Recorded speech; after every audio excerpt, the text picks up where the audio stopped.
नमस्कार, बहुत बहुत स्वागत है आप सभी का जोरदार तालियों के साथ। न्यूज 18 राजस्थान की चुनाव एक्सप्रेस आज पहुंची है मिनी वृंदावन कहे जाने वाले मंदिरों के शहर राजस्थान के करौली जिले में। सर्दी यहां पर है लेकिन लोगों में राजनीतिक गर्माहट तो है, लेकिन तालियों की गड़गड़ाहट के जरिए वो गर्माहट दिखाई नहीं दे रही है। 2018 में जब विधानसभा चुनाव हुए तो 4 सीट, जिनमें से 3 पर कांग्रेस की जीत हुई, 1 सीट पर बीएसपी के उम्मीदवार जीत कर आए।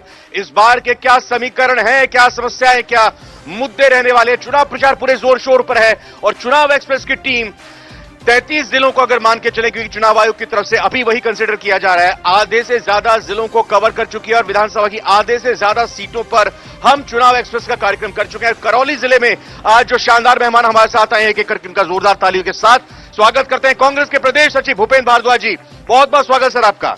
भाजपा जिला अध्यक्ष ब्रिजलाल डिकोलिया जी भी हमारे साथ मौजूद है बीजेपी की तरफ से अपनी बातों को रखने के लिए। और ये जो खाली पोडियम आपको दिखाई दे रहा है, क्योंकि बाध्यता हमारी होती है टेक्निकल रीजन से 3 मेहमान हम रख सकते हैं, ये खाली पोडियम इस वजह से दिखाई दे रहा है क्योंकि बीएसपी जिला अध्यक्ष जमनालाल जाटव जी को हमने आमंत्रित किया था, लेकिन उनका यह कहना कि थोड़ी देर हो रही है। हम अभी फिलहाल इस पोडियम को यहां से हटा देंगे और उम्मीद करते हैं कि वो जब आएंगे तो फिर से उनके लिए यहां पर स्थान बनाया जाएगा, क्योंकि बीएसपी इसलिए महत्वपूर्ण हो जाती है। बीएसपी से यहां पर पिछली बार विधायक बनकर आए थे और फिर उसके बाद कांग्रेस में शामिल हो गए थे। शुरुआत सीधा करते हैं कांग्रेस से। पहले जो आज चुनाव प्रचार के जरिए बड़े नेताओं दिग्गजों की तरफ से बात निकलकर सामने आ रही है, फिर करौली के स्थानीय मुद्दों की भी बात करेंगे। प्रधानमंत्री नरेंद्र मोदी जी आए और उन्होंने कहा 3 दिसंबर कांग्रेस छू मंतर। प्रधानमंत्री जी के जुमले ही होते हैं। प्रधानमंत्री जी के पास झूठ के अलावा कुछ नहीं है। वो झूठा दूसरों को बताते हैं, जितना वो झूठ बोलते हैं ना, शायद ही कोई इस दुनिया में झूठ बोलता होगा। उनके कहने का क्या है? वो तो विश्व गुरु बना रहे हैं, वो तो कुछ भी कह सकते हैं, उनकी दुनिया मुट्ठी में है। लाल डायरी में काले चिट्ठे हैं कांग्रेस के। मुख्यमंत्री अशोक गहलोत अपने बेटे को भी बचा नहीं पाई, ये भी जुमला है ना? ओहो, आपने ईडी यहां भेज दी, सीबीआई यहां भेज दी, उस लाल डायरी का भी तो कोई पता नहीं लाल डायरी क्या है। कल्पना है लाल डायरी, आप खोजो ना। अरे तोमर का वो वीडियो हो रहा है, उसमें भी थोड़ा ईडी भेजो ना, उस लाल डायरी को निकालो। हम भी कह रहे हो लाल डायरी को लाओ। वो क्या है लाल डायरी में? केवल लाल डायरी, लाल डायरी। 6 महीने से प्रोग्राम चल रहा लाल डायरी। जिस विधायक को टिकट नहीं दिया वो लाल डायरी है। क्या उस लाल डायरी में? मोदी जी को आपने ईडी भेजी यहां पे, काफी दिन तक पड़ी रही, उस लाल डायरी को खोजो, उनके पास संसाधन है। मैं आता हूं बीजेपी के मेहमान के पास। और ब्रिजलाल जी, सुना आपने, मोदी जी के सिर्फ जुमले होते हैं और ईडी अगर आ रही है तो ढूंढ के दिखाए ना उस लाल डायरी में क्या काले कारनामे हैं। क्यों नहीं ढूंढ रही है बीजेपी या उनकी ईडी? कांग्रेस का शुरू से भ्रष्टाचार का रिकॉर्ड रहा है। जहां जहां कांग्रेस रही है वहां भ्रष्टाचार चरम पर है। लाल डायरी में सब कुछ है। इतनी जल्दी गुड़ा जी ने जो डायरी विधानसभा में रखी थी, जिस तरह से कांग्रेस के विधायक उसके ऊपर टूट पड़े थे, झपटे थे, आप सबने देखा है। और लाल डायरी के पन्ने वो धीरे धीरे कड़ियों में सबके सामने उजागर भी कर रहे हैं। नहीं, इसके साक्ष्य क्या हैं कि वो कितनी पुख्ता है, कितनी मजबूत है, ये तो कोई कानूनी संस्था ही तय करेगी ना। ऐसे तो कोई मैं लाल डायरी पे लिख दूं और आपका नाम लिख दूं कि भाई आपने ये किया है, तो वो कोई सच थोड़ी बन जाएगा। लाल डायरी में 100% सच है। वैभव गहलोत जी तो कौन साबित करेगा? समय आने पर यह भी साबित होगा और इसकी भी जांच की जाएगी। भारतीय जनता पार्टी की सरकार 3 तारीख को यहां बनने वाली है और इन चीजों की पार्टी जांच करेगी। करौली में 4 सीटें, इस बार क्या स्थिति दिख रही है? 2018 में तो कुछ नहीं था। इस बार हमारी स्थिति बहुत अच्छी रहने वाली है। हम चारों में से 3 सीटें जीत रहे हैं। 1 सीट कौन सी हार रहे हैं? नहीं, हमारी टोड़ा भीम में कड़ी टक्कर है। हम सपोर्टरा, हिंडौन और करौली जीत रहे हैं। एकदम राहुल गांधी जी के साथ जैसे उन्होंने बोला, देखिए ये अच्छी बात है। राहुल गांधी जी ने भी कहा था कि हम बाकी जो राज्य है जहां पर चुनाव है, मध्य प्रदेश, छत्तीसगढ़, तेलंगाना, उनको हम जीत रहे हैं, लेकिन राजस्थान में तगड़ी फाइट है। देखिए इनकी साफगोई की तारीफ करनी पड़ेगी। ये टाइट फाइट है यहां राजस्थान में, राहुल गांधी भी कह चुके हैं। देखिए साहब, चुनाव हमेशा फाइट का ही होता है, कोई एक तरफा चुनाव नहीं होता है। चुनाव तो प्रक्रिया ही ऐसी है कि फाइट होती है और फाइट होगी। हमने काम किया है, हम निश्चित है कि हम जीतेंगे। हमारे अशोक गहलोत जी ने मिशन रखा है 156, हम उस मिशन पे पहुंचेंगे। वो तो इनका तो कहना भी यही था, इन्होंने कर्नाटक में भी यही कहा था, इन्होंने हिमाचल में भी ऐसे कहा था। देख लिया आपने परिणाम। हम 156 सीट जीतेंगे। कांग्रेस ने काम किया है, काम जमीन पर किया है, झूठे वादे नहीं किए हैं, हमने मतलब जुमले नहीं फेंके। आपकी पार्टी के जयराम रमेश केंद्रीय नेता हैं, मीडिया सेल के वो प्रमुख भी रह चुके हैं, लगातार यहां पर आकर प्रेस कॉन्फ्रेंस कर रहे हैं। उन्होंने आज एक बात कही कि बीजेपी की तरफ से हरियाणा में दंगे करवा दिए गए ताकि उसका फायदा बीजेपी को यहां राजस्थान में मिले। और करौली भी वो जगह, क्योंकि ये कड़वा सच यहां पर हमको उठाना पड़ेगा, रखना पड़ेगा कि करौली में भी वो कड़वा सच और यहां के धब्बा लगा और जिस तरह से सामाजिक वैमनस्य यहां पर पैदा हुआ, तो उसको लेकर आप कांग्रेस की तरफ से अगर आरोप लगा रहे हैं तो सरकार तो कांग्रेस की थी ना, राजस्थान में पुलिस कांग्रेस की थी ना, तो यहां पर आपको डर किस बात का लग रहा है फिर? नहीं, डर किस बात का है? वो दंगा हुआ, जो भी हुआ, निश्चित वो एक दुर्भाग्यपूर्ण घटना थी, नहीं होनी चाहिए। करौली एक बहुत ही शांति प्रिय शहर है, यहां अभी तक इस तरह के कोई सामाजिक द्वेषता कहीं किसी में नहीं है। वो दुर्भाग्यपूर्ण घटना। दंगाइयों को सजा मिल गई क्या? बिल्कुल, दंगाइयों को सजा मिली है, FIR पे काम हुई है, जेल भी गए हैं, केस भी चल रहा है। जो भी होगा, किसी समाज का होगा, बिल्कुल उनको सजा मिलेगी। ये बिल्कुल सही तरीके से उन्होंने अपनी बात रखते कहा दंगाइयों को सजा मिल गई है, लेकिन हम जब बात कर रहे हैं तो कुछ लोगों को आशंकाएं हैं कि सजा मिली है कि नहीं मिली है, जुलूस पर रोक लगा दी गई, ये सही नहीं था। आप क्या कहेंगे? इनका कहना सरासर झूठ है। मुख्य जो अभियुक्त है आज तक गिरफ्तार नहीं किए गए, एक पक्ष के लोग ज्यादा गिरफ्तार किए गए। भगवान राम की शोभा यात्रा पर जहां इनको फूल बरसाने चाहिए थे, वहां इन्होंने पत्थर बरसाए। ये कांग्रेस की तुष्टिकरण की नीति के संस्कार में है और वो ही इन्होंने करौली में किया। हमने कितने ही प्रयास किए, करौली में धार्मिक यात्रा निकालना अपराध है, यहाँ पर सब पे बैन किया गया, कोई भी यात्रा निकालने नहीं देगी, लेकिन भारतीय जनता पार्टी के दबाव में हमने हर यात्रा निकाली है। करौली के दंगाइयों को बख्शेंगे नहीं। अब भी क्या के जो हमारी सरकार आ जाए, इन लोगों को जेल में जाना पड़ेगा जो कांग्रेस के लोगों ने बचाया है।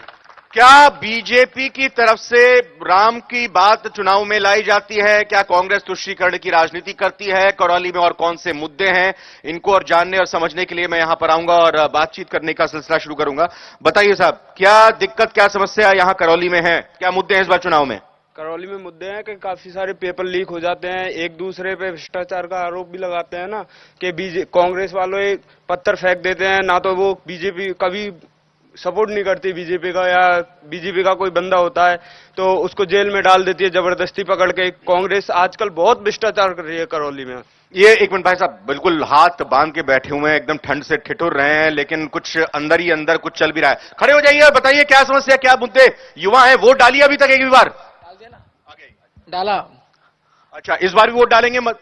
लोगों से अपील करिए कि इस बार सभी मत करें, मतदान करें, चाहे जो भी करें। बिल्कुल अपील करूंगा मतदान के लिए, और करते आए हैं। क्या मुद्दे हैं आप जैसे युवाओं के मन में करौली को लेकर? तो रेल का मुद्दा है और एक सैटेलाइट हॉस्पिटल का मुद्दा है, जो बीजेपी सरकार आएगी इस बार पूरा कर देगी उसको। अच्छा, आपको तो कांग्रेस सरकार ने क्यों नहीं किया ये? इतना तो मुझे पता नहीं है। पहले वो 5 साल बीजेपी सरकार कर देगी, ये पता है आपको? बिल्कुल पता है। 5 साल का उनका कार्यकाल देखो, कांग्रेस का 0 रहा है, कुछ नहीं है कांग्रेस में। जी बिल्कुल, ये भाई साहब रेल के मुद्दे की बात करें, सेंट्रल का मुद्दा है। हाँ ठीक है, बताइए बताइए बताइए क्या समस्या? MP जो है करौली की से, उन्होंने इसका विरोध किया है कि करौली में लाइन नहीं करनी चाहिए। वो वसुंधरा के खरीद कैंडिडेट है, इसलिए करौली की रेल की बात जो करते हैं वो दुर्भाग्य की बात करते हैं, और इनका बोलने का कोई हक नहीं है रेल के लिए। आप भी कुछ बोल रहे थे? मैं सर यही निवेदन कर रहा था कि बात विकास की करें तो इनका विकास कहां गया? 10 साल से क्या किया उन्होंने? 15-15 लाख खातों में देने की बात करी, आएगा किसी खाते में?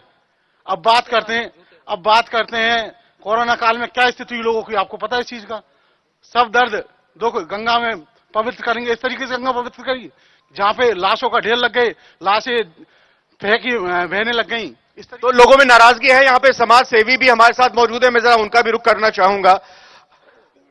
सामाजिक स्तर पर करौली में क्या समस्याएं हैं, क्या लोगों के मन में दर्द है, और इस बार का वोटर क्या मूड बना रहा है? कहीं आपने ऐसा देखा है कि उत्पीड़क को ही अपराधी घोषित कर दिया जाए? किस मामले में? 2 अप्रैल को जो घटना हुई जिसमें जो लोग घायल हुए उनको सरकार ने मुआवजा दिया अपनी तरफ से, अस्पताल से उनकी जांच हुई, MLR हुई, और उन्हीं लोगों को बाद में थोक में जो है अपराधी घोषित कर दिया गया, उनको पर मुकदमा चला। सोनिया जी, मनमोहन जी की उस नीति को लागू कर दिया कि दंगा कोई भी करे लेकिन जिम्मेदार हिंदू माने जाएंगे। वो कार्य जो है राजस्थान की सरकार ने करके बताया यहाँ पे। आप तो कह रहे थे कि सभी दोषी जो हैं जेल में हैं, उन पे मुकदमे चल रहे हैं, यहाँ पे कह रहे हैं कि निर्दोषों को फंसा दिया गया। नहीं, ये बिल्कुल गलत बात है। जो भी जिनके खिलाफ कोई मुकदमे दर्ज हुए हैं या जिनके खिलाफ कुछ सबूत मिले हैं, उन लोगों को निश्चित सजा मिली है, निश्चित। लेकिन गलत लोग बता रहे हैं ना कि गलत लोग आरोपी बना लिए गए। नहीं, इनको बताना चाहिए। ये तो बहुत अच्छे समाज से भी हैं, शायद ये भी पीड़ित थे, इनके द्वारा भी एफआईआर नहीं दर्ज कराई गई। हम तो चाहते थे आप एफआईआर दर्ज कराएं। जी आ रहा हूं, एक मिनट, आ रहा हूं आराम से। हाँ, ये पर्सनल ना होते, आप भी एक बार अपना वक्तव्य दे दीजिए, क्या बोल रहे हैं। जो मेरे स्वयं के खिलाफ एफआईआर दर्ज हुई है। कोई भी मुसलमान भाई इस करौली में आकर बता दे कि मैं कोई अशांति पैदा कर सकता हूं, किसी से भी पूछ। करौली में जब हमारा देश आजाद हुआ, राजस्थान अस्तित्व में आया, उसके बाद ये पहला ऐसा काला अध्याय यहां पर जुड़ गया है। इसको लेकर कितना दुख है और क्या अपील करेंगे। मैं ये कह रहा हूं, उनके बगल में मंदिर हैं, गोपाल सिंह जी की छतरी है, बैठा हनुमान जी है, किसी भी मूर्ति को कोई नुकसान नहीं पहुंचाया है। वो लोग नहीं है, साजिश करता दूसरे हैं कि उनके कंधे पर बंदूक रख करके चलाई गई है और वो जो है उसके लिए दोषी भाजपा को ठहराया जाता है। ये आप भी मौजूद हैं, ये भी समाज सेवा में मुखरता से आगे रहकर काम करते हैं। आपकी तरफ से इस बार करौली के क्या चुनाव में मुद्दे हैं? चुनाव में सीधा है, पूरे भारत देश में मोदी जी की लहर है, भारतीय जनता पार्टी की। चुनाव राजस्थान का है, भारत देश का तो चुनाव 2024 में होगा साहब। बिल्कुल, पूरे देश में मोदी जी की लहर है, उनके किए हुए कार्य। और राजस्थान में भारतीय जनता पार्टी की 3 दिसंबर को सरकार बनने जा रही है, तो हम दोनों के कदम से कदम मिला के चलें, जिससे करौली का भी विकास हो। बीजेपी के पास कोई मुद्दा नहीं है, ना कोई चेहरा, ना कोई इनकी नीति। ये कांग्रेस की सिर्फ बुराई करके कांग्रेस ने कुछ नहीं किया। कांग्रेस ने धरातल से लेकर के इतनी सेवाएं दी अशोक गहलोत ने कि हिंदुस्तान में कोई मुख्यमंत्री नहीं जितनी अच्छी योजना अशोक गहलोत ने राजस्थान के लिए दी है और आगे भी गारंटी दी है। बिल्कुल गारंटी चलेंगी या संकल्प पत्र चलेगा? बीजेपी ने संकल्प पत्र जारी किया, कल चुनाव घोषणा पत्र कांग्रेस का भी आने वाला है और साथ गारंटी की बात तो की जा रही है। आप घोषणा पत्र कांग्रेस का देख लीजिए और भारतीय जनता पार्टी के लिए देख लीजिए। दूरदृष्टि किसमें झलकती है, किसमें दूरदृष्टि में हित झलकता है राजस्थान का, इसका अंदाजा आपको ही करना है। और यहां बैठे हुए जनता करेगी, वो तो जनता करेगी। ठीक है साहब। रहा सवाल अभी ये कांग्रेस बीजेपी की बात कर रहे हैं। बीजेपी और कांग्रेस के सिद्धांतों में इतना अंतर है जितना जमीन और आसमान में अंतर है। कांग्रेस लोक लुभावनी, रेवड़ी बांटने जैसी घोषणाएं करती है, ऐसी योजनाएं लाती है। ये जो 80 करोड़ लोगों को 5 साल और मुफ्त में अनाज मिलेगा, ये क्या है? ये रेवड़ी या गजक है? ये भारत सरकार की योजना है, न कि राजस्थान सरकार की। अनाज देने का काम केंद्र सरकार का है, राज्य सरकार को। ठीक है, आप क्या कहना चाहेंगे? मेरे अभी कांग्रेसी भाई ने कहा था कि बीजेपी के पास कोई चेहरा नहीं है। मैं उनसे पूछना चाहता हूं, हमारे यहाँ पे ऐसा नहीं होता है कि दूल्हे किसी को बनाते हैं और फेरा किसी के साथ हो जाते हैं। बात तो सचिन को बताया था, पहले इन्होंने चेहरा के सचिन को बनाएंगे मुख्यमंत्री और बाद में गहलोत जी को। आपका तो दूल्हा दुल्हन कौन है यही नहीं पता ना इस बार। हमारे यहाँ तो जो पार्टी डिसाइड करेगी वो रहेगा। इतिहासकार भी यहाँ पर मौजूद हैं जो करौली की बातों को रखने के लिए हमारे साथ मौजूद हैं। 250 से ज्यादा मंदिर जब देश आजाद हुआ करौली में, यहाँ पर लघु वृंदावन इसको कहा जाता है। पर्यटन की दृष्टि से कितनी यहाँ पर सुविधाएं दी गई हैं लोगों को? पर्यटन की दृष्टि से आज भी पिछड़ा हुआ है ये जिला। यहाँ पर्यटन का जिला कार्यालय नहीं है। यहाँ पर्यटन के विकास के लिए जो गतिविधियां संचालित होनी चाहिए वो संचालित नहीं हो रही हैं। इको टूरिज्म की दृष्टि से ये बहुत ही एडवांस है। यहाँ घड़ियाल अभ्यारण्य है, यहाँ कैला देवी अभ्यारण्य है, ये उनके विकास की कोई योजना नहीं है और वो भी पिछड़ रहे हैं। इसी तरीके से हेरिटेज यहाँ बिल्डिंग काफी हैं, उनके विकास के लिए पर्यटकों को आना जाना हो वो भी नहीं हो पा रहा। संभावनाएं जी, संभावना यानी कि बहुत ज्यादा। टूरिज्म सर्किट में करौली आना चाहिए। जल्दी से हाथ खड़े कीजिए, फिर मैं जल्दी जल्दी सवाल लूंगा, फिर आप कहेंगे कि सवाल नहीं। जल्दी से बताइए किसका सवाल है। हो गया सर आपका, बोलिए जल्दी। ऐसा है, अभी जिला अध्यक्ष जी बता रहे थे कि हमारे बीजेपी के जिला अध्यक्ष जी बता रहे हैं कि हम 3 सीट जीतेंगे, 1 हारेंगे। हाँ। तो प्रदेश अध्यक्ष जी तो कह रहे थे हम 4 सीट जीतेंगे। इनके पास एक भी सीट नहीं मिलेंगी क्योंकि कांग्रेस का बहुमत आ रहा है। बस जल्दी से बैठे बैठे। ये विकास की बात करते हैं। ये कौन?